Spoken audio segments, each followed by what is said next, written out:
Alexandre Dubé. Il y a encore une fois des entrepreneurs qui ne la trouvent pas drôle du tout à la suite de la sortie du président américain qui est sorti un petit peu de nulle part là, en début de semaine avec sa menace de tarif de 50% effective à compter du 19 août prochain sur 550 produits. C'est très, très vaste. Là, dans le journal, il y a à peu près 4 pages là, de listes là, où on peut comprendre les grandes catégories.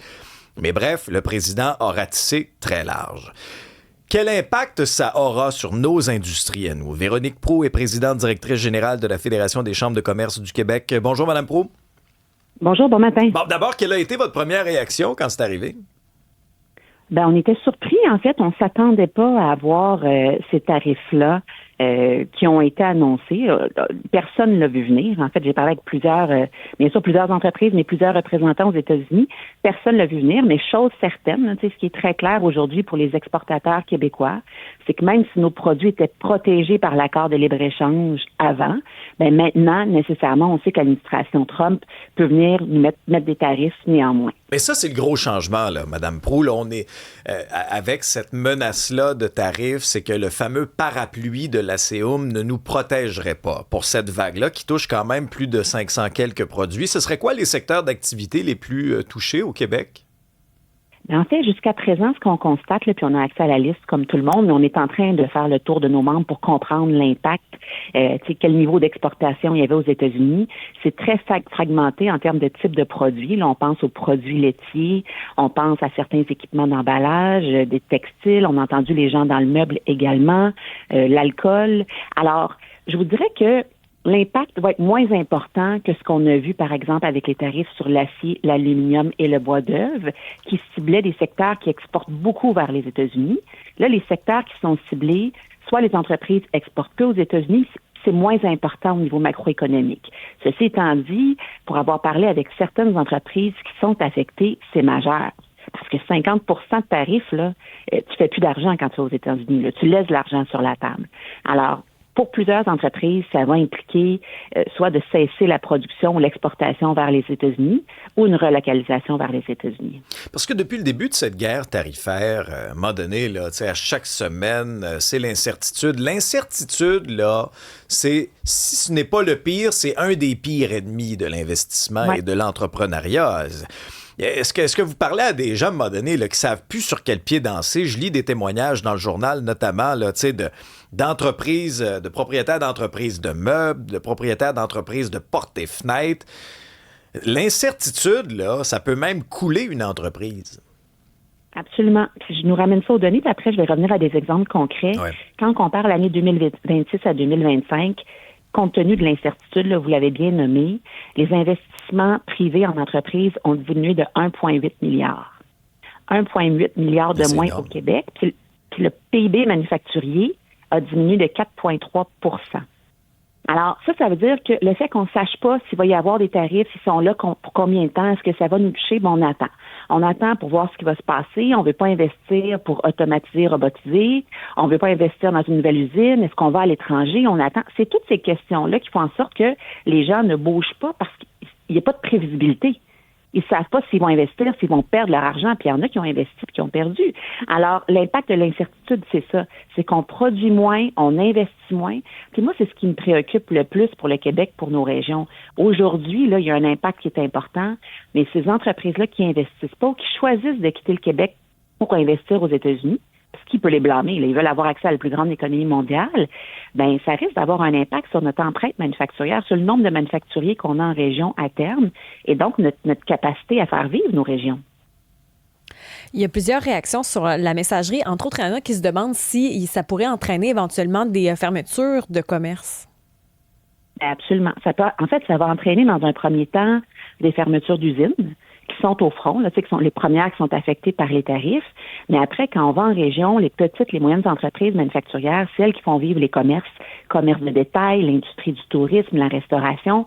Fait qu'à terme, c'est ce que je nommais, c'est ce qui me préoccupe, c'est que ces entreprises-là aient plus de grands industriels dans la région qui fait vivre, qui donnent des emplois. Parce que quand on a des tarifs de 50 je le disais, on n'est plus rentable. Donc, on cesse de produire nos opérations qui qui étaient destinés aux États-Unis ou on ferme tout court parce qu'on est plus rentable. Alors, c'est ce qui nous préoccupe. Puis, il y a beaucoup de réflexions. Est-ce que la stratégie du gouvernement fédéral est la bonne? Est-ce qu'on devrait aller plus vite?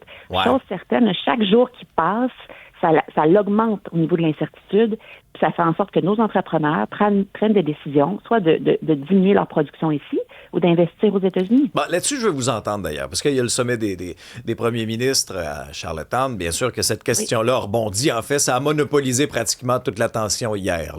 Il y a le premier ministre Carney qui affirme que toutes les options sont sur la table, n'écarte rien. Il y a Doug Ford, capitaine Canada, lui, qui voudrait qu'on soit peut-être un petit peu plus musclé, une réponse dollar pour dollar. A même réitéré à mots à peine voilés sa menace, là. C'est-à-dire que le Canada est une superpuissance énergétique. On est capable de faire mal aux États-Unis si on les frappe sur ce front-là. Comment vous voyez ça, la réponse du Canada, mais la réponse du Québec aussi? Oui, c'est difficile. Hein? J'ai été à Washington à quelques reprises, puis j'étais là justement à la fin juin. J'ai rencontré des élus, représentants du Congrès, du Sénat dans les deux camps, là, républicains, démocrates, et chose certaine, là, le président Trump est excessivement imprévisible. Il ne consulte pas. Hein? Il a sa garde rapprochée, mais même là, il ne consulte pas. Fait que c'est difficile de comprendre quelle stratégie va nous permettre de faire des gains. Et jusqu'à présent, la riposte canadienne les a irrités. Puis quand on était à Washington, tout le monde nous a parlé de l'alcool. Pourquoi est-ce que le Québec, là, j'étais avec l'émissaire du Québec, Louise Blais, donc on abordait cette question-là. Pourquoi le Québec a enlevé l'alcool de vos tablettes? Pourquoi vous ne le remettez pas en place? Même les démocrates. On le sait que les tarifs, ça vous nuit. On n'est pas d'accord. On pense que l'accord de libre-échange devrait être révisé. Mais l'alcool revient souvent et le rapprochement du Canada avec la Chine en hérite plusieurs. Mais est-ce qu'on devrait faire ça? Remettre l'alcool sur les tablettes? Hier, ça avait été écarté du revers de la main, mais il y en a de plus en plus qui le réclament.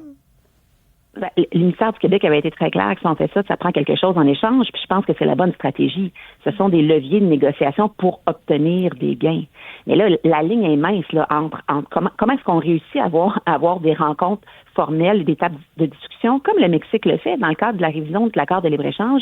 Le Mexique a réussi à avoir des tables de discussion. Nous, on n'a pas réussi.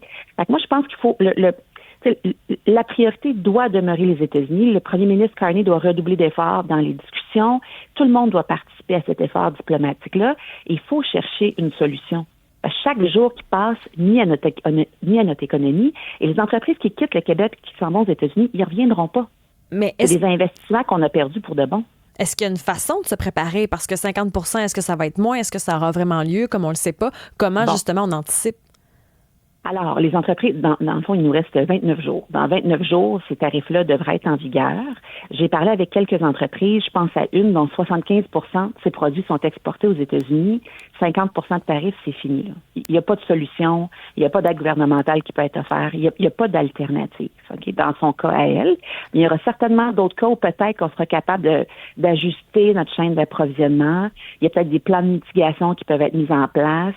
Si on a déjà des usines aux États-Unis, on peut peut-être en produire un petit peu moins ici, transférer aux États-Unis, puis on réduit l'impact des tarifs. J'ai vu jusqu'à présent, avec les différentes vagues de tarifs, là, des entreprises qui ont réussi, pas à contourner, mais à réduire l'impact. Mais c'est sûr que 50 % de tarifs, là, disons qu'on prend l'exemple de Pajor, là, qui était dans les nouvelles hier, qui vend des bottes et produits à Montréal. Prenons un exemple fictif, ces bottes se vendent 100 $ aux États-Unis. Ça veut dire qu'il doit laisser 50 $ à la douane. Il ne sera pas capable de transférer le 50 $ de plus à son client américain. Donc ça, c'est une perte nette pour lui, là. Fait que dans ce cas-ci, il n'y aura pas tant d'alternatives non plus. Donc ça va devenir de plus en plus difficile pour nos manufacturiers de justifier de rester au Québec pour exporter ensuite aux États-Unis. Véronique Proulx, présidente directrice générale de la Fédération des chambres de commerce du Québec. Merci à vous.